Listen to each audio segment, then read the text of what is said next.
মুক্তিযোদ্ধা সন্তান ছাড়া বাকি সবাইকে রাজাকারের বাচ্চা বলা, এটা একটা প্রধানমন্ত্রীর জন্য কখনো ঠিক হয়নি। এই একটা শব্দ উনি না বললে আমার মনে হয় পরিস্থিতির আরও শান্ত থাকবে। ওনার একটা কথাই আগুন জ্বলে উঠল, আপনার হুকুম না পাইলে, আপনাদের পক্ষ থেকে হুকুম না আসলে তারা এইভাবে গুলি চালাতে পারত না। যে মায়ের বুকটা খালি হয়েছে, সে মা বুঝে, বাবা বুঝে যে সন্তানটাকে 20-25 বৎসর পর্যন্ত লালন পালন করে নিজের সর্বকিছু বিক্রি করে তাকে লেখাপড়া করে একটা স্তরে পৌঁছেছে। এখন ছেলেগুলি সব ঝরে গেল। যদি হা না বুট নেওয়া হয় তাহলে দেখা যাবে যে আমরা অবশ্যই সরকার পতন আন্দোলনের মধ্যে হা দিব। শুধু ছাত্ররা নামছে, এই দেশের জনগণ, ব্যবসায়ী, সর্ব অবস্থার লোকেরা আমরা কি আমাদের আন্দোলনে নামছি?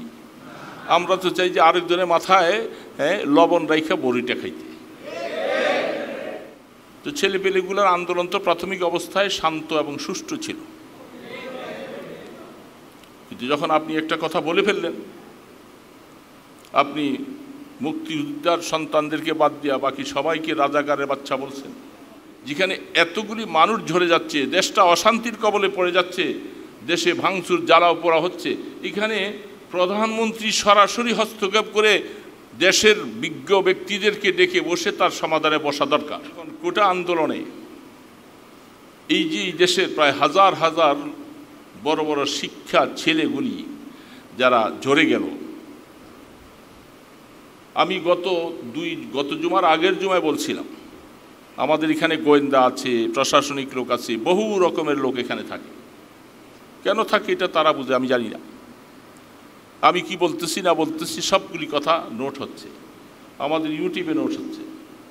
আমি আগের শুক্রবারে বলছিলাম যে আমাদের আইন শৃঙ্খলা বাহিনীকে কোনো একটা হাঙ্গামাকে এটাকে মিটাবার জন্য তাদের কাছে কতগুলি মাধ্যম আছে, জল কামান আছে, টিয়ার গ্যাস আছে, তারপরে রাবার বুলেট আছে এবং বিভিন্ন রকমের সাউন্ড গ্রেনেড আছে। এভাবে দিয়ে ছত্রভঙ্গ করে দিবে, এটা তাদের প্রাথমিক অবস্থা। কিন্তু তা না করে যদি প্রাথমিক অবস্থায় যদি গুলি ছোড়ে, যদি আপনার কাছে গুলি আছে, তাহলে আপনি অবশ্যই সীমা অতিরিক্ত করলেন, সীমা লঙ্ঘন করলেন। আপনাকে স্টেপ বাই স্টেপ এক একটা জিনিস ব্যবহার করার পরে তখন শেষ পর্যায়ে যখন পারবেন না, তখন অবস্থা আছে। এখন আমাদের দেশের পরিস্থিতিটার উপরে যদি হা না বুট নেওয়া হয়, তাহলে দেখা যাবে যে আমরা অবশ্যই সরকার পতন আন্দোলনের মধ্যে হা দিব। এখন ব্যাপারটা হলো, এখন এইভাবে কি সরকার পতন করা যায়? আমরা যে সিস্টেমে চলে গেলাম, এখন আমাদের জীবন অনেকগুলি চলে গেল। শুধু ছাত্ররা নামছে, এই দেশের জনগণ, ব্যবসায়ী, সর্ব অবস্থার লোকেরা আমরা কি আমাদের আন্দোলনে নামছি? আমরা তো চাই যে আরেকজনের মাথায় লবণ রাইখা বড়িটা খাইতে। এই যে ঠিক বলছেন সবাই, আপনার ঠিকের মধ্যে তো আপনার ব্যাঠিক আছে অনেক। হ্যাঁ, আর এইভাবে তো একজন সরকার নামানো যায় না। সরকার নামানোর প্রক্রিয়া আছে, ইত্যাদি আছে। তো সেই অবস্থাগুলোর মধ্যে যে অবস্থাটা যেহেতু এখন তাদের মধ্যে পুলিশ মারা গেছে, বিভিন্ন মানুষ এইভাবে মারা গেছে, তা আমরা দুঃখ করছি। যে মায়ের বুকটা খালি হয়েছে, সে মা বুঝে, বাবা বুঝে যে সন্তানটাকে 20-25 বৎসর পর্যন্ত লালন পালন করে নিজের সর্বকিছু বিক্রি করে তাকে লেখাপড়া করে একটা স্তরে পৌঁছেছে। এখন ছেলেগুলি সব ঝরে গেল। আমরা কোটা আন্দোলনকে নিয়েই এখানে সূত্র শুরু হয়েছে। তারপরে আমাদের মাননীয় প্রধানমন্ত্রী সাহেব, ওনার কাছে ক্ষমতা ছিল, যেহেতু উনি রাষ্ট্রীয় প্রধান, ওনার কাছে ক্ষমতা আছে, উনি এটাকে সংযমী হইয়া দেশের থেকে মান্যবর্ণ লোকগুলাকে ডেকে একটা সমাধানের রাস্তা খোঁজা দরকার ছিল। তা না হলে ওনার একটা কথাই আগুন জ্বলে উঠল। একটা রাষ্ট্রপ্রধানের জন্য, এটা আমি আমার ক্ষুদ্র চিন্তা বলতেছি, এটা আমার কথা, আপনারা এক হতে হবে তা কোনো কথা না। কারণ একটা কথা, অনেক ব্যাপার, সাধারণ মানুষের একটা কথা কিছু আসে যায় না, একজন বড় মানুষের একটা কথা এটা অনেক মূল্যায়ন রাখে। তো সেই হিসাবে উনি এই যে শব্দটা ব্যবহার করেছেন, এই শব্দটার কারণেই তো আগুন জ্বলে উঠল। এই দেশে চাকরি, এমনিও তো আমাদের দেশে শিক্ষার হার অনুযায়ী আমাদের দেশে চাকরির খুব অভাব। বহু ছেলেরা লেখাপড়া করছে, মাস্টার্স পড়েছে, বিবিএ পড়েছে, সব কিছু করেছে, কিন্তু তাদের চাকরি পাওয়া যায় না। সেই কোটা হিসাবে আমাদের দেশে যা চাকরি কোটা দরকার ছিল সেই হিসাবে শিক্ষিতর হার আলহামদুলিল্লাহ বেশি। তো আমরা তো সেই দিক থেকে অত চাকরি পাবো না, যার কারণে অনেকে টিউশনি করে, অনেকে বিভিন্ন রকম ব্যবসায়ী লাইনে ঢুকছে। সেইখানে আন্দোলনটাকে একটা দাবি, এই দাবিটা আমরা করেই যাব, করতেই থাকবো। সরকার দাবিটাকে সুন্দরভাবে সবাইকে ডেকে বসে একগুয়ামি না করে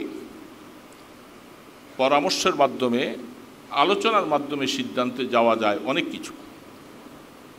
কিন্তু আলোচনাটাও আসলো না, আপনি আপনার জায়গায় বসে বসে শুধু বারবার বলছেন। তো ছেলেপেলেগুলোর আন্দোলন তো প্রাথমিক অবস্থায় শান্ত এবং সুষ্ঠু ছিল, কিন্তু যখন আপনি একটা কথা বলে ফেললেন, আপনি মুক্তিযোদ্ধার সন্তানদেরকে বাদ দিয়া বাকি সবাইকে রাজাকারের বাচ্চা বলছেন। এই দেশে কত মানুষ যারা মুক্তিযুদ্ধের সময় তাদেরকে সাপোর্ট করেছে, কিন্তু তারা সরাসরি সেখানে যোগ দেয়নি। এরকম এই সমাজের মধ্যে লক্ষ মানুষ আছে, যদি মুক্তিযোদ্ধাকে সাপোর্টই যদি তারা না দিত, তাহলে এরা আশ্রয় পাইত কোথায়? এদের খাবার দাবার সব কিছু গরু জবাই করে, বকরি জবাই করে, তাদেরকে গোপনীয়ভাবে চুপচাপ করে তাদেরকে, যেটা আমরা দেখেছি, এইভাবে করে তাদেরকে আশ্রয় দিয়েছে। এমনকি কোথার থেকে পশ্চিমা বাহিনী তারা আসছে, খবর পাইলে তাদেরকে তাড়াতাড়ি জানাই দেওয়া হয়েছে যে ওরা আসছে অমুক গ্রামে। তার মানে হলো মানুষ সরাসরি নিজে এটার মধ্যে যোগদান করে নাই, অস্ত্র হাতে নিতে পারে নাই, কিন্তু তাদেরকে সহযোগিতা করেছে। তো সেই হিসাবে ঢালাওভাবে মুক্তিযোদ্ধা সন্তান ছাড়া বাকি সবাইকে রাজাকারের বাচ্চা বলা, এটা একটা প্রধানমন্ত্রীর জন্য কখনো ঠিক হয়নি। এই একটা শব্দ উনি না বললে আমার মনে হয় পরিস্থিতির আরো শান্ত থাকবে। উনি পরে ইউটিউবে আমি দেখলাম, উনি বলছে আমি তো রাজাকার বাচ্চা বলি নেই। তো সমস্ত মিডিয়া তার প্রমাণ। দেশটার মধ্যে আপনি গদির মধ্যে আছেন, সবাই আপনার সন্তান, সবাই আপনার ভাই, সবাই আপনার বোন। যেহেতু আপনি এমন একটা পদের মধ্যে আছেন, সবাইকে নিয়েই আপনার রাষ্ট্র। এখানের মধ্যে কিছু বিরোধী দল থাকবে, বহু মানুষ আছে যারা আল্লাহকেও গালি দেয়, আছে না? তা আল্লাহ তাদেরকে কি ডইলা মুইচা শেষ করে দিছে? কারণ আল্লাহ পাক খুব ধৈর্যশীল। আল্লাহ পাক এটার বিচারগুলি করবেন সময় মতো। এই জন্য আপনি প্রধানমন্ত্রী, আপনাকে অনেক গালি মানুষ দিবে, সবাই আপনাকে পছন্দ করবে না, যার কারণে আপনাকে এগুলি সব সহনশীল হয়ে সামনে আগাইতে হবে। তো এই অবস্থায় করে আমাদের এই সন্তানগুলোকে যেভাবে করে আপনার হুকুম না পাইলে, আপনাদের পক্ষ থেকে হুকুম না আসলে তারা এইভাবে গুলি চালাতে পারত না। এই জন্য এখনও যে অবস্থাটা থমথমে অবস্থা বিরাজ করছে, শান্তিতে আমরা কেউ ঘর থেকে বেরোতে পারি না, গাড়ি ঘোড়াগুলি পোড়ানো, জ্বালানো ইত্যাদি। রাষ্ট্রীয় সম্পদ এটা অবশ্যই, এটাকে নষ্ট করা, এটা আমার জিনিসে নষ্ট করেছে, এই সম্পদটার সাথে প্রত্যেকের সম্পৃক্ততা আছে, আছে না? রাষ্ট্রীয় একটা জিনিস, যেহেতু রাষ্ট্রের টাকা আত্মসাৎ করলে গুণা বেশি। কেন গুণা বেশি হলো? এই জন্য যেহেতু এটার হক এই রাষ্ট্রের প্রত্যেকটা নাগরিকের। কিয়ামতের ময়দানে তুমি রাষ্ট্রীয় জিনিস নষ্ট করলা, ক্ষতি করলা, আত্মসাৎ করলা, সবার কাছে তোমাকে জবাবদিহি করতে হবে। এই জন্য রাষ্ট্রীয় জিনিস চুরি করলে, আত্মসাৎ করলে গুণা অনেক গুণে বেশি। ব্যক্তিগত কারো জিনিস নষ্ট করলাম, সেখানে শুধু আমি তার কাছে দায়ী, আর রাষ্ট্রের সম্পদের মালিক সবাই।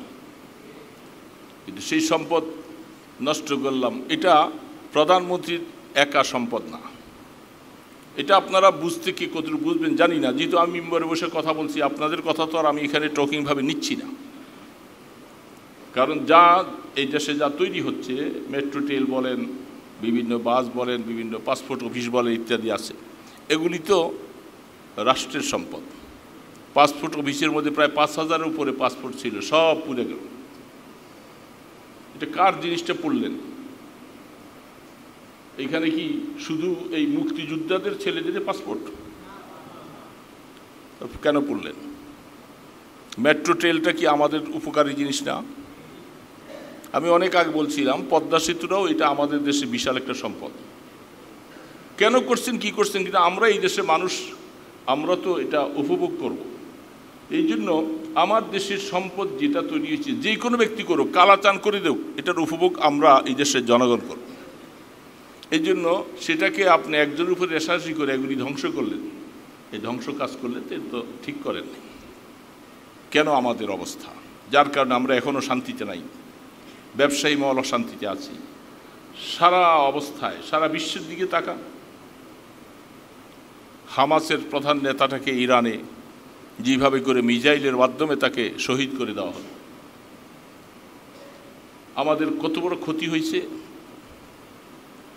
কারণ সেখানে ইসমাইল হানিয়া তাকে সে মারছে কোথার থেকে কোথায়, ইরানে যাওয়ার পরে। ইরান এত বড় একটা শক্তির কথা মাঝে মধ্যে ওনারা বলে, তাদের দেশে তার নিরাপত্তাটা এত লুজ হইল কেন, যেখানে বাহিরের থেকে মিসাইলের মাধ্যমে তাদেরকে হত্যা করতে সম্ভব হলো। তো অবশ্যই তোমরা দূরের থেকে যাই কিছু বলো, ইহুদি নাসারাদের সাথে তার প্রতিশোধটা তোমাদের ডাইরেক্টভাবে না নামলে প্রতিশোধ নেওয়া যাবে না। দূরে বসে কাগজে আর পেপারে বসে বসে সমবেদনা জানাইলে এটা প্রতিশোধ হবে না। এই জন্য ইসলামের বহু ক্ষতি। আজ হামাস দুর্বল, তাদের মধ্যে সেই অস্ত্র শস্ত্র তেমনটাই দুর্বল। সেইখানে ইসরায়েলের সাথে তাদের দীর্ঘ অবস্থায় 50,000-এর উপরে মানুষ লিখতেছে, এটা একটা বাজে কথা, পেপারের লেখা, কত মানুষ তারা শহীদ হয়ে গেল। এবং সারা বিশ্ব মুসলিম কান্ট্রিগুলি শুধু কেবল ভূমিকা একটা বক্তৃতা পর্যন্তই। কেন? তারা বলতেছে আল কুফরু মিল্লাতুন ওয়াহিদা, সমস্ত কুফুরি শক্তিগুলি এক প্ল্যাটফর্মে আছে, রসুনের পুটকির মতো তারা এক জায়গায়। আমরা মুসলমানরা কি সব এইভাবে এক হতে পারি না? আমরা বাংলাদেশ, আমাদের তো নাই, আমাদের জুরিও নাই, আমাদের আমও নাই, আমাদের তলিবিহীন একটা দেশ আমরা। কারণ আমাদেরকে সহযোগিতা করার মতো কেউ আছে? আমরা কোথায় যাব? আমাদের আশ্রয় নেওয়ার কোনো জায়গা তো নাই। ভারত আমাদের বন্ধু রাষ্ট্র, কি বলেন? তা আমরা কোথায় যাব? আমাদের যাওয়ার একটা রাস্তা আছে, বঙ্গোপসাগরে ঝাঁপ দিয়ে মরে যাওয়া, এটা ছাড়া আমাদের কোন নাই। 3 দিক পুরাই তো তারা, তো আমাদেরকে সাহায্য কে করবে? নিশ্চয়ই এই ক্ষেত্রে বোঝা দরকার আমাদের সাহায্য একমাত্র আল্লাহ ছাড়া করনেওয়ালা কেউ নেই।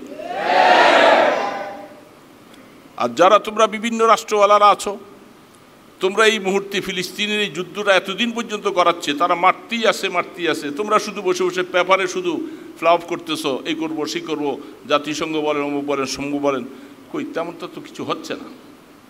তোমরা সমস্ত মুসলিম রাষ্ট্রগুলি এক হয়ে যাবে, আমরা একসাথে তোমাদের ইসরায়েলের উপরে হামলা করবো যদি তোমরা যুদ্ধ বন্ধ না করো। সেটা তো হচ্ছে না।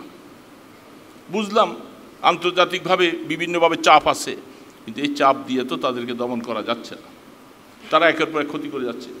তো এই জন্য আমাদের মুসলমান অবস্থাগুলি, যারা আমরা মুসলিম জাতি আছি, আমরা আমাদের কার্যকলাপের উপরে আমরা অবশ্যই আল্লাহকে রাজি করতে পারিনি। এই কথার কোনো রকমের দ্বিমত হওয়া যাবে না। আল্লাহকে যদি রাজি করতে পারতাম, বদরের যুদ্ধে প্রথমে 1000 সৈন্য, পরবর্তীতে 5000 ফেরেশতা আল্লাহ পাঠাচ্ছেন, অথচ একজন ফেরেশতাই যথেষ্ট। আল্লাহ তাদেরকে উৎসাহিত করার জন্য তাফসীরে যা লিখেছেন যে আমি আল্লাহ পাক এই সৈন্যগুলি ফেরেশতাগুলি পাঠাইছি তোমরা যেন বাড়তে পারো। এখন আমরা আমাদের দেশে এই যে অবস্থাগুলি, যুদ্ধক্ষেত্রের মতো দেশটা হয়ে গেল,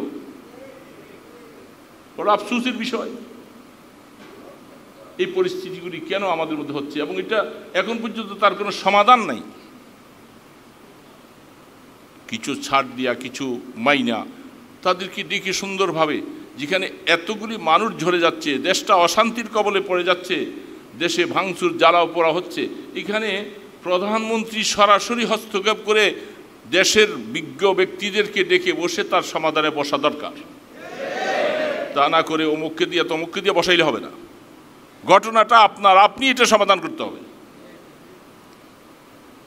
এই জন্য এই অশান্তিগুলা আমাদের বিরাজ করছে। গুনাহ ছেড়ে যদি আমরা আল্লাহর কাছে রোনা জারি করে যদি চোখের পানি ছেড়ে যদি কাঁদতে পারি, 1 সপ্তাহ লাগবে না, সব সমাধান হয়ে যাবে। যেটা হাদিসের ভাষা, আল্লাহ রসুল যা বলেছেন। আবু হুরায়রা রাদিয়াল্লাহু তাআলা বলতেছিলেন, একটাই মাত্র পথ যে আল্লাহ আমরা গুনাহ ছেড়ে দিলাম, তোমার কাছে কাঁদতেছি, আমাদেরকে মুসিবত থেকে তুমি হেফাজত করো, মুসিবত থেকে উদ্ধার করো। তা করতে রাজি না, শুধু কেবল হইচি করতে রাজি। আল্লাহর সাথে সম্পর্ক করা, আল্লাহর সাথে তাআল্লুক করার মতো সেই রাস্তায় নামতে রাজি না। এই মুসলিময় ডিআইটি মসজিদে কিছু মুসল্লি দেখলে মনে করছেন বুঝি সবাই বুঝি এরকম পাকা। রাস্তায় ঘাটে যাইয়া দেখেন, ঘরে বাড়িতে যাইয়া দেখেন, নামাজ নাই, রোজা নাই, আমল নাই, রসুলের সুন্নত নাই, পর্দা নাই, পশিদা নাই, সব জলাঞ্জলি দিয়েছি আর শুধু কেউ শান্তি চাইতেছি। হারাম খেয়ে আল্লাহকে ডাকবো, আল্লাহ পাক বলে তোদের ডাক আমি শুনবো না। তুমি হারাম খেয়ে সেজদা দিবা, তোমার এই সেজদা আসমানে পৌঁছবে না, ওই জমিন পর্যন্তই শেষ। তোমাকে এত কিছু করতে বলা হয়েছে। শেষ জমানার মধ্যে রসুল বলছেন, মনে রাখো, বড় বড় অট্টালিকা একজন আরেকজনের সাথে পালা দিয়া সেইভাবে করে অট্টালিকার অহংকারে তারা লিপ্ত হবে। সেই অবস্থার মধ্যে এটা কিয়ামতের আলামত, মনে রাখবা। এবং তোমাদের মধ্যে ফিতনা আসবে। সেই ফিতনা আমরা দেখতেছি, কত শুরুতের ফিতনা। কল্পনাও করতে পারি নাই যে আমাদের এই ঘটনা কেন্দ্র করে দেশটা এত অশান্তির হাতে চলে যাবে। কল্পনা ছিল? সূত্র এইভাবে বাড়তেছে, তৈরি হচ্ছে। এই জন্য আমাদের বুঝে আসা দরকার যে আমরা সকলেই সীমা লঙ্ঘন করছি, সকলেই সীমা লঙ্ঘন করছি। কি এক আজীব অবস্থা! ফিলিস্তিনের নারীদেরকে নিয়ে তাদের আটক করে তাদের সাথে জেনা করা হচ্ছে পালাক্রমে। পেপারে যা দেখলাম, সেই পরিণতি হিসাবে তো নজর করে দেখা দরকার ছিল, তাদের এই পতন হওয়া দরকার ছিল। কারণ জেনার মধ্যে আল্লাহর গজব। এখন সেই অবস্থা কেন হচ্ছে না? যেখানে যারা কোনো মুসলিম সৈন্য যদি জেনার মধ্যে লিপ্ত হয়ে যায়, আল্লাহর সাহায্য উঠে যায়। যেটা মুসা আলাইহিস সালামের কওমের মধ্যে এরকম অবস্থা হতেছিল। এখন বাস্তব অবস্থায় ফিলিস্তিনি নারীদের সাথে ইসরায়েলি সৈন্যরা যে জেনা করছে, সেই হিসাবে তো তাদের পতন হওয়া দরকার ছিল। পতনটা আমরা দেখতেছি না কেন? কেন দেখতেছি? যে আল্লাহ সুবহানাহু ওয়া তাআলা মুসলিম সমাজ যারা আছি, ফিলিস্তিনওয়ালা যারা আছো, তোমরা যুদ্ধ করতেছো, ভালো কথা।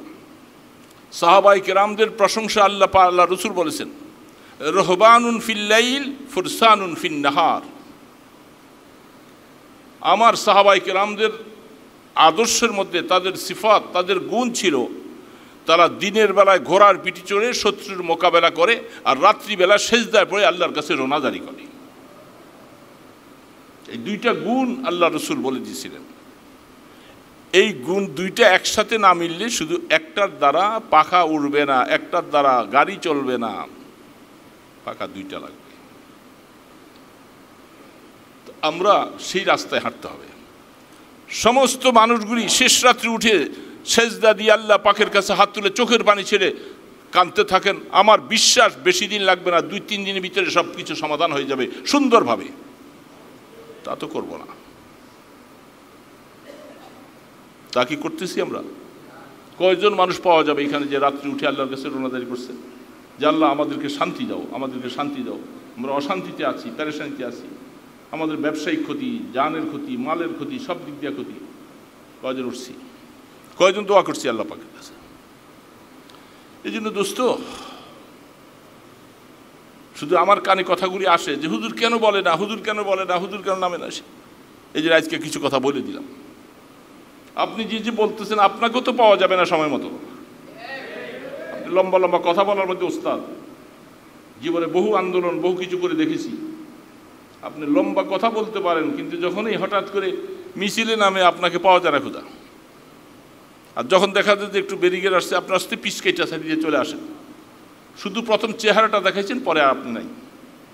এরকম যারা লম্বা লম্বা কথা বলে এই জীবনে চিনতে কাউরে কম চিনি নেই। এরকম বহু মানুষ আছে, হুজুর কেন এত বলে না, এই বলে না। আরে বইলে তোমার কি লাভ হবে? তুমি ঠিক হয়েছো কিনা আগে বলো। তুমি কোন নম্বর, কত নম্বর মুজাহিদ তুমি? তোমাকে চিনি না, তুমি লম্বা কথা বলো। এই জন্য লম্বা লম্বা কথা যারা বলবে, এরা লম্বা কথা বন্ধ করে নিজে কাজ করেন। কাজ করবেন না, লম্বা লম্বা কথা বলবেন, সমাধান হবে না কোনোদিন। বৈশা বৈশা গীবত শিকায়েত করলে সমাধান হবে না। সুদ ছেড়ে দিবেন না। আর আপনি ব্যবসায়ীর মধ্যে আপনি ম্যাক্সিমাম আপনি সুদি কারবার আর লম্বা লম্বা কথা বলেন। আপনি সুদি কাজ কারবার করেন আর লম্বা কথা বলেন। এই জন্য সবসময় সব লম্বা কথা চলে না। এই জন্য কিছু কথা বললাম সংক্ষেপে। ঠিক হন আপনারা, আমরা ঠিক হয়ে যাই, দেখবেন আল্লাহ পাক ওদের দিল ঘুরাই দিবে। দিলটা কার হাতে? আপনি আমল করবেন আর এটার অবস্থা এখান থেকে এটা আসমানে পৌঁছে যাবে, ওদের দিল আল্লাহ ঘুরাবে, সমাধানের রাস্তায় চলে আসবে, নিজের ভুল স্বীকার করবে, জাতির কাছে ক্ষমা চাবে এবং তাদের ক্ষতিপূরণ দিবে, সব কিছু হবে। কিন্তু আপনি যদি ওইদিকে দোয়াটা রাস্তায় বন্ধ করে দেন, আল্লাহ ওই হাদিস অনুযায়ী আমালাকুম উম্মালাকুম, তোমাদের খারাপ আমলটাকেই আল্লাহ তাদের মাধ্যমে তোমাদেরকে পানিশমেন্ট নেবে। এই জন্য পানিশমেন্ট দেওয়ার আগে আল্লাহর সাথে সম্পর্ক করি। গুনাহ কি জিনিস এটা তালাশ করি, বুঝবানের কাছে যে আমার কাছে কি কি গুনাহ আছে হুজুর শোনেন, আমি বাস্তবে আমি কি গুনার মধ্যে আছি কিনা। আমাদের তো আমি গুনাই দেখি না, তার মানে হলো কি আমি পুরো বুজুর্গ হয়ে গেছি, আমার কাছে গুনাহ নাই। হারাম এই সমাজের মধ্যে সব রন্ধ্রে রন্ধ্রে ঢুকছে, আর আমরা শান্তি চাই, শান্তি হবে না। মনে রাখবেন, হারাম ছাড়বো তাহলে ইনশাল্লাহ শান্তি আসবে। আল্লাহ সুবহানাহু ওয়া তাআলা আমাদেরকে বুঝবার, আমল করার তৌফিক দান করেন।